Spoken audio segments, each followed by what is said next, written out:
Tôi có một chiếc tủ quần áo thần kỳ. Chiếc váy này không phải của mình, tại sao lại ở trong tủ mình? Lạ thật, cái váy trắng của mình đâu? Cô là ai? Sao lại phát ra âm thanh trong tủ? Cô là ai? Táo khoác trong tủ tôi là của cô hả? Hóa ra tủ quần áo vì một năng lực thần kỳ nào đó, để bất cứ thứ gì trong tủ nó sẽ xuất hiện ở tủ người kia. Hả, nếu cô ta bước vào tủ thì cũng vào nhà mình được mà. Đó thế nhỉ?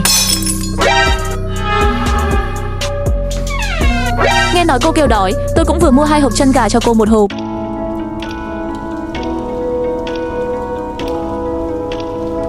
Ui, không ngờ cô cũng thích ăn món này. Cô thích thì lần sau tôi mua tiếp cho. Cứ như vậy, ngày nào trong tủ nhà mình cũng xuất hiện rất nhiều đồ do Ngọc gửi tới. Chúng mình cũng thường hay nói chuyện, tâm sự với nhau, trở thành bạn tốt của nhau. Bỗng một ngày, Ngọc ơi, Ngọc ơi, Ngọc ơi. Mất tích 3 ngày rồi đấy. Khoa ơi, cứu mình với. Lẽ nào Ngọc đã xảy ra chuyện rồi?